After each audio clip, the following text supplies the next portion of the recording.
नमस्कार प्रेक्षकांनो, मालिकेच्या आजच्या भागामध्ये आपल्याला पाहायला मिळणार आहे फायनली विजय हा सत्याचाच झालेला आहे आणि त्याचबरोबर ऊर्जा ही केस जिंकलेली आहे. म्हणजेच ऊर्जाने पद्माला न्याय मिळवून दिलेला आहे.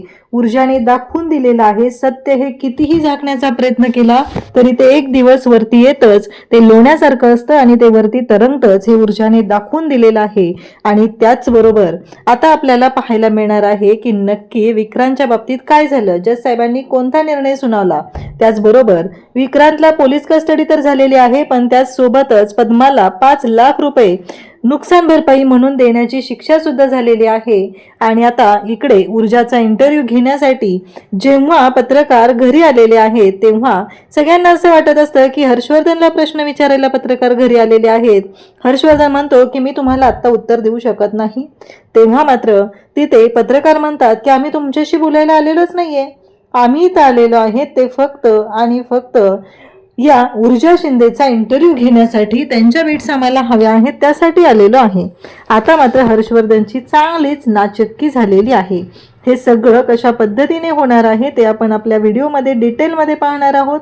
त्यासाठी हा व्हिडिओ शेवटपर्यंत पहा. त्याचबरोबर चॅनलवरती नवीन असाल तर चॅनलला नक्की सबस्क्राईब करा. तर इकडे कोर्टामध्ये जज साहेब म्हणतात की फायनली आता कोर्ट या निकालापर्यंत येत आहे, ते म्हणजेच कलम 109च्या अंतर्गत विक्रांत शिर्के यांनी अटेम्प्ट टू मर्डर केलेला आहे, त्याचबरोबर विनयभंग केलेला आहे.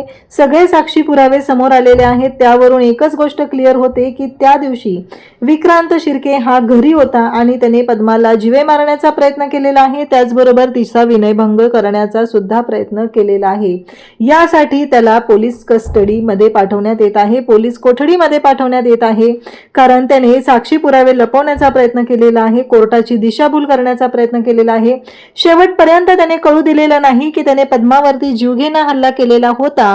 हे सगळं जज साहेब बोलत असतात आणि आता मात्र इकडे विक्रांतची वाट लागलेली असते. विक्रांतला कळायचं बंद झालेलं असतं. विक्रांतला असं वाटत होतं की हे सगळं आपल्या बाजूने होणार आहे, आपण केस जिंकणार आहोत, पण इथे तर गोष्टी फिरलेल्या असतात आणि विक्रांत मात्र पुरता अडकलेला असतो. त्याचबरोबर इकडे आपल्याला पाहायला मिळतं की जेव्हा हे सगळं घडत असतं तेव्हा मात्र आता ऊर्जा पाहतच राहते आणि विक्रांतला पोलीस कस्टडी तर झालेली आहे, पण त्याचबरोबर त्याला आता पोलीस कस्टडी होऊ नये यासाठी हर्षवर्धन उठतो आणि सांगू लागतो की मिलॉर्ड, मला असं वाटतं की विक्रांत शिर्केला तुम्ही ज्युडिशियल कस्टडी द्यावी, पोलीस कस्टडी देऊ नये.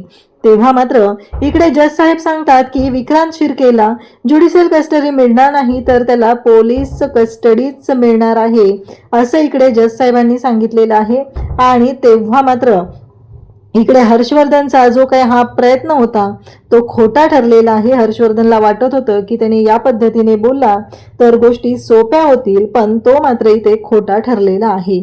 आणि इकडे कोर्टाने स्पष्टपणे सांगितलेलं आहे की त्याला कस्टडी होणार आहे आणि ती पोलीस कस्टडीच असणार आहे, कारण आत्ता नव्याने तपास सुरू होणं गरजेचं आहे. या सगळ्या गोष्टी अशा पद्धतीने झालेल्या आहेत, त्यामुळं कोर्टाच्या समोर हे सगळं येणं गरजेचं आहे असं सांगितलं जात असतं. पद्माच्या डोळ्यातनं तर पाण्याच्या धारा लागतात, कारण जज साहेब सांगत असतात की पद्मावरती अन्याय झालेला आहे, त्यामुळं तिचं आर्थिक नुकसान सुद्धा झालेलं आहे. ऊर्जाच्या डोळ्यातून सुद्धा पाणी येत असतं आणि आज ऊर्जा हे सगळं जे काय आहे ते पाहत असते, लढलेली असते. आज अन्यायाविरुद्ध तिने आवाज उठवलेला असतो, यासाठी तिला किती कष्ट सहन करावे लागलेले आहेत हे तर आपण सगळ्यांनी पाहिलेलं आहेच. पण त्याचबरोबर ऊर्जाने ज्या पद्धतीने लढाई लढत होती ती, हे सगळं जे काय करत होती ते आपण डोळ्यांनी पाहिलेलं असतं. आता मात्र इकडे विक्रांतची अवस्था वाईट झालेली असते. हर्षवर्धनचा प्रस्ताव जो आहे तो नामंजूर झालेला असतो. जज साहेब आता कोर्टातून चाललेले असतात तेव्हा त्या पाहत असतात ऊर्जाकडे आणि पद्माकडे आणि न्यायदेवतेकडे. सत्यमेव जयते असं लिहिलेलं असतं, त्याकडे ते पाहतात आणि गोड अशी स्माईल देतात. म्हणजेच फायनली विजय हा सत्याचा झालेला आहे हे त्यांनी दाखवून दिलेलं असतं. आणि आज कोर्टाच्या समोर या सगळ्या गोष्टी आलेल्या असतात. ऊर्जा केस जिंकलेली असते.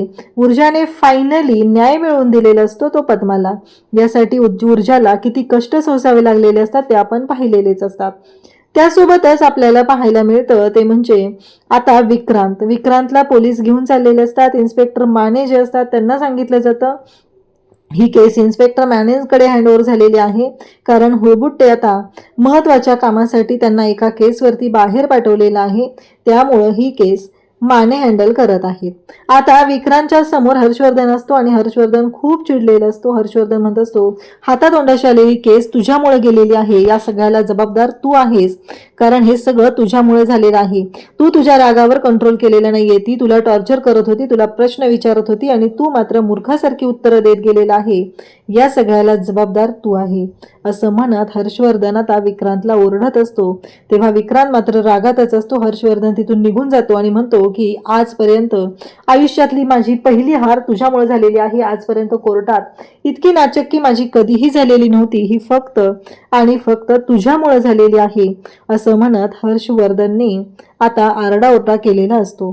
त्यानंतर विक्रांत हा आता समोर येतो आणि ऊर्जाला म्हणतो की ऊर्जा शिंदे तुला सोडणार नाहीये, काहीही झालं तरी तुला सोडत नसतो, असं म्हणत त्याने ऊर्जाला ओरडायला सुरुवात केलेली असते. आणि तो म्हणत असतो की तुझा गेमच ओव्हर करणार आहे. तेव्हा शौर्य तिथे येतो आणि म्हणतो, बास, माझ्या बायकोशी बोलतो, एवढं लक्षात ठेवायचं आहे, नाहीतर हाडं खिळखिळी करून टाकेल, या भाषेत शौर्यने त्याला उत्तर दिलेलं आहे. त्यासोबतच आपल्याला पाहायला मिळतं ते म्हणजे काहीही झालं तरीही शौर्य ऊर्जाच्या पाठीशी खंबीरपणे उभा असतो. शौर्य इन्स्पेक्टर मानेंना सांगतो, घेऊन जा त्याला. आणि आता मात्र दिग्विजय शिर्केचं तोंड पाहण्यासारखं झालेलं असतं, कारण दिग्विजय शिर्केने ज्या पद्धतीने ट्रॅप रचलेला होता, सगळं प्लॅनिंग केलेलं होतं, काहीही झालं तरीही माझा मुलगा याच्यात अडकणार नाही याची पूर्ण तयारी केलेली होती. आणि त्याचबरोबर इकडे तो मात्र चांगलाच तोंडावर पडलेला आहे. इकडे पद्मा तर अक्षरशः ऊर्जाच्या पाया पडते, तिचे पाय धरते आणि तिला म्हणत असते की खरंच आज तुझ्यामुळे हे सगळं ताई होऊ शकलेलं आहे. ऊर्जा ताई, मी आज देव पाहिला, तुझ्या रूपात मला देव भेटलेला आहे. आज मी जे काय आहे ती फक्त तुझ्यामुळे आहे. ऊर्जा म्हणत असते की नाही नाही पद्मा, आज हे सगळं जे काय झालेलं आहे ना ते फक्त आणि तुझ्यामुळेच घडलेलं आहे.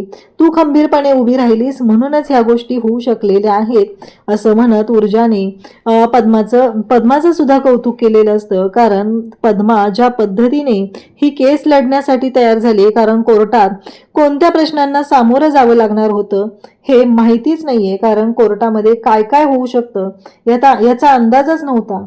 पण हे सगळं पॉसिबल झालेलं आहे ते फक्त आणि फक्त ऊर्जाने तिला हिंमत दिलेली असते. त्यामुळं पद्मा ही केस लढण्यासाठी खंबीरपणे उभी असते. हर्षवर्धनची अवस्था मात्र खूप वाईट झालेली असते. त्याला कळायचं बंद झालेलं असतं. तो त्याच्या ऑफिसमध्ये आलेला असतो. तो इतका डिस्टर्ब झालेला असतो की त्याचं स्वतःवरच कंट्रोल राहिलेला नसतो. तो एका सदम्यामध्ये असतो. त्याच वेळी त्याला आठवतं त्याने इकडे ऊर्जाला सांगितलेलं असतं आणि ऊर्जा कोर्टामध्ये म्हणालेली असते की तुम्हाला आठवतंय का हर्षवर्धन जहागीरदार, ॲडव्होकेट हर्षवर्धन जहागीरदार, कालच प्रूव्ह झालेलं होतं की जो विक्रांत आहे तो घटनास्थळी होता, कारण त्याचे पुरावे मी कोर्टाला दिलेले आहेत आणि आता तुम्ही अशा पद्धतीने कसं काय बोलू शकता, असं म्हणत ऊर्जाने हर्षवर्धनलाच तिथे तोंडावर पाडलेलं असतं. कारण आजपर्यंत हर्षवर्धनची जी काही प्रॅक्टिस होती त्याची सगळी वाट लागलेली असते, कारण एका नवशिक्या वकिलाने हर्षवर्धन जहागीरदारची कोर्टामध्ये बोलती बंद केलेली असते आणि हे सगळं दृश्य पाहायला मिळालेलं असतं. ऊर्जा कोर्टाच्या बाहेर आलेली असते आणि त्याचबरोबर शौर्य मात्र ऊर्जाकडे पाहत असतो आणि शौर्य ऊर्जाला म्हणत असतो की मी आलोच, आणि तसं म्हणत शौर्य बाहेर गेलेला असतो. ऊर्जा म्हणत असते की शौर्य अचानक कुठे गेला, पण बाकीचे सगळे वकील आलेले असतात आणि सगळे वकील ऊर्जाला शुभेच्छा देत असतात. त्याचबरोबर तिला सांगत असतात की आज तुझ्यामुळं, म्हणजे खरंच ऊर्जा शिंदे, आज तुम्ही जे काय कोर्टामध्ये स्टेटमेंट केलेले लढलेले आहात ते मात्र खूप जबरदस्त आहे, तुमचे आर्ग्युमेंट खूपच जबरदस्त होते, असं सांगत ऊर्जाचं कौतुक केलं जातं. इकडे मात्र पद्मा सुद्धा खुश असते आणि पद्मा म्हणते की मी आलेच ताई, मी बंटीला फोन करून. केस हरल्यामुळे हर्षवर्धनला मानसिक धक्का बसलेला आहे. हर्षवर्धनला जुन्या गोष्टी आठवत आहेत. आपण या मुलीला ऑफर दिली होती की तू माझ्या बाजूने ये, मी तुला निष्णात वकील बनवतो, त्यामुळं तू माझ्या विरोधात लढण्याचा प्रश्नच येत नाही, कारण तू जिंकूच शकणार नाही असं आपण तिला सांगितलेलं होतं. पण तिने ती आपली ऑफर नाकारलेली होती. त्याला एक ना एक गोष्टी आठवत आहेत. हातामध्ये पाण्याचा ग्लास त्याने घेतलेला आहे. जवळच पाण्याने भरलेला जग आहे आणि त्या जगातून तो पाणी त्या ग्लासमध्ये ओतत आहे. आपण काय करतोय या गोष्टीची जाणीव देखील त्याला नाही आणि तो ग्लासमध्ये पाणी ओततच राहतोय. त्याला झालेले सगळे प्रसंग आठवत आहेत. तो ऊर्जाला जे काय बोललेला होता, त्याने ज्या काय ऑफर दिल्या होत्या, ते सगळं काही त्याला आठवतंय. त्याने ऊर्जांच्या वडिलांबद्दल देखील तिला बोललेला असतो. तुझ्या वडिलांनी देखील असंच केलं होतं, पण ते केस हारले आणि मग त्यांचं काय झालं हे सगळं तुला माहिती आहे. त्यामुळं मी तुला आता जास्त काही सांगत नाही. फक्त तुला एवढं सांगतो, की तुझ्या वडिलांसारखी तुझी अवस्था व्हायला नको आहे असं मला वाटतंय. म्हणून तू जर का माझ्या बाजूनं आलीस तर बरं होईल, असं त्याने बोललेलं असतो आणि त्या सगळ्या गोष्टी त्याला आठवत असतात. पण ती ऑफर ऊर्जांनी स्वीकारलेली नसते आणि तिनं ठरवलेलं असतं, की हर्षवर्धनच्या विरोधात लढायचं. इकडं ग्लासमध्ये पाणी ओततच तो चाललेला असतो. ग्लास भरलेला असतो, तरी देखील तो पाणी ओततच असतो आणि हे सगळं पाहत असताना आता शौर्य आणि आदित्य देखील आलेले असतात. ते पाहतात, की आपल्या वडिलांना काय झालंय? ते पाहतात, की यांचं मानसिक संतुलन ढळलेलं आहे. त्यांना मोठा धक्का बसलेला आहे. कारण ते जे काय करतायत त्यावर त्यांचं लक्षच नाही आहे. त्यांचं चित्त वेगळीकडं आणि त्यांचं मन वेगळीकडं गेलेलं आहे. त्यांना समजत नाही, की ते काय करतायत. आदित्य आणि शौर्य त्यांना उचलतात. शौर्यकडं ते पाहतात. खरं तर आता त्यांना शौर्यकडे देखील पाहण्याची इच्छा उरलेली नाही आहे. कारण या शौर्याच्या बायकोने म्हणजे ऊर्जानेच त्यांना बरबाद करून टाकलेलं आहे, असं त्यांना वाटत असतं. कारण कोर्टामध्ये त्यांच्या अशिलाला आता शिक्षा झालेली आहे आणि पहिल्यांदाच ते केस हारलेले आहेत. हे सगळं यामुळेच झालेलं आहे. याने आपल्याला विरोध केला ते देखील त्यांना आठवतंय. आपल्याला विरोध करून या मुलाने त्या मुलीशी लग्न केलं आणि ती मुलगी आता आपल्या घरी आलेली आहे आणि आपल्या घरी आलेली, आपल्या घरात राहत असणारी मुलगी कोर्टात आपल्या विरोधात आली आणि जज साहेबांच्या समोर तिनं लढली आणि आता जज साहेबांनी माझ्या आशिलाला शिक्षा केली. हे सगळं शौर्यामुळं झालंय, असं देखील त्यांना वाटतं. शौर्याचा हातात धरलेला हात त्यांनी सोडलेला आहे. ते शौर्याला एक शब्द देखील बोललेले नाही आहेत. पण त्यांच्या कृतीतून शौर्याला जे काय समजायचंय तेच समजलेलं आहे. ते आदित्यला म्हणतात, की सगळे पेपरवर्क्स कर. आत्ताच्या आत्ता आपण घरी जात आहोत. त्यांना ऑफिसमध्ये थांबण्याची इच्छा देखील नाही आहे, हे त्यांच्या वागण्यातून आदित्य आणि शौर्य यांना समजलेलं असतं.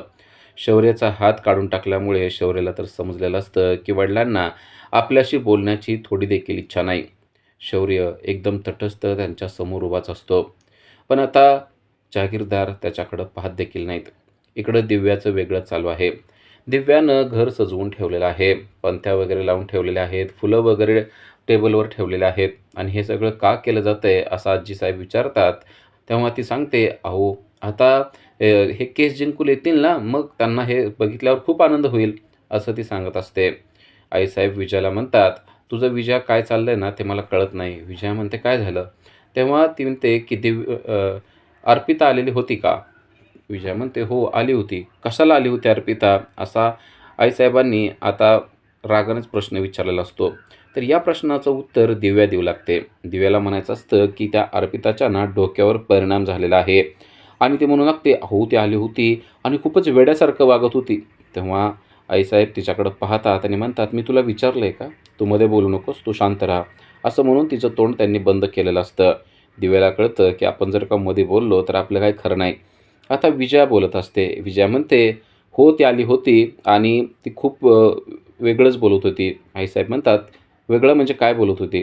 ती म्हणते, की "ती आली होती साड्या वगैरे दाखवायला, लग्नाच्या संदर्भात बोलायला. पण या सगळ्यामध्ये तुमचाच दोष आहे. तुम्ही जर का शौर्याचं तिच्याशी लग्न लावून दिलं असतं, तर या सगळ्या गोष्टी झाल्या नसत्या." असा आता विजया आईसाहेबांवर ठपका ठेवत आहे. आता आईसाहेबांना देखील राग आलेला असतो आणि आईसाहेब म्हणतात, "म्हणजे तुला काय म्हणायचं? मी घेतलेला निर्णय चुकीचा होता? अजिबात नव्हता. मी जे काही केलेलं होतं ते योग्यच होतं आणि मी जे केलंय ना ते सदसद विवेकबुद्धीला धरून केलेलं आहे. अर्पिताशी शौर्याचं लग्न होणं ही गोष्ट चुकीचीच होती."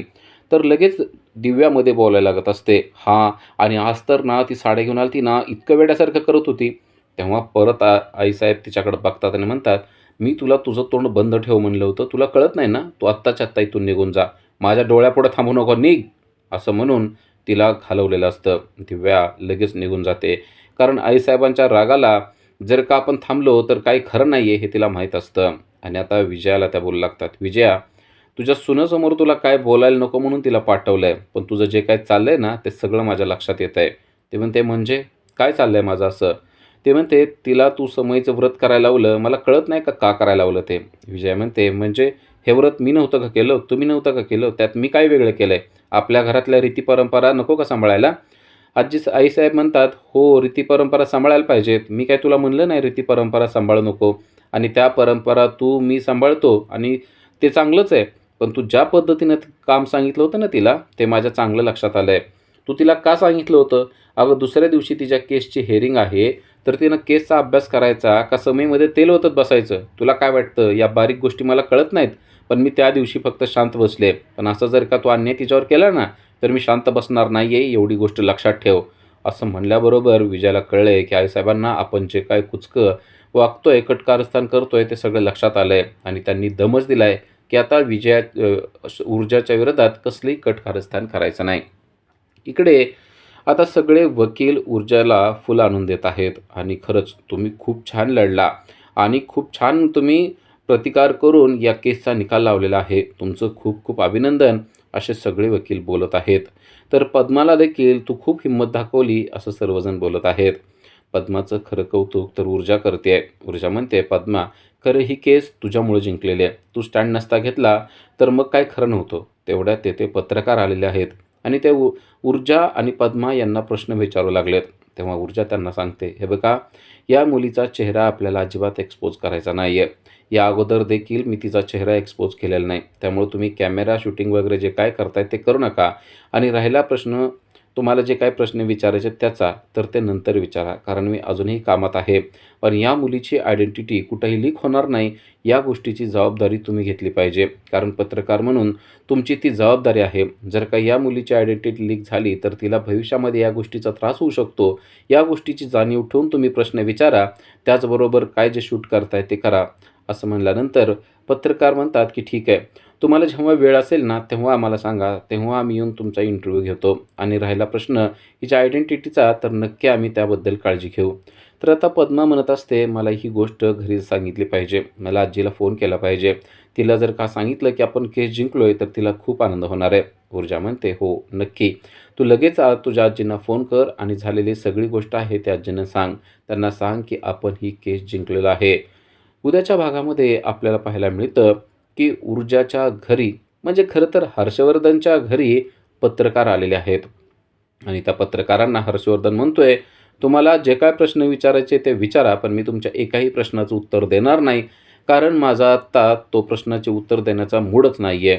तेव्हा पत्रकार म्हणतात, की "आम्ही तुमच्याकडं आलेलोच नाही आहे, आम्ही ऊर्जा शिंदेकडं आलेलो आहे." अजून एकदा पत्रकारांनी त्याचा अपमान केलेला आहे. आता त्याला खूपच वाईट वाटणार आहे. अशा सिरियलच्या अपडेटसाठी आजच आमच्या चॅनलला सबस्क्राईब करा. थँक्यू.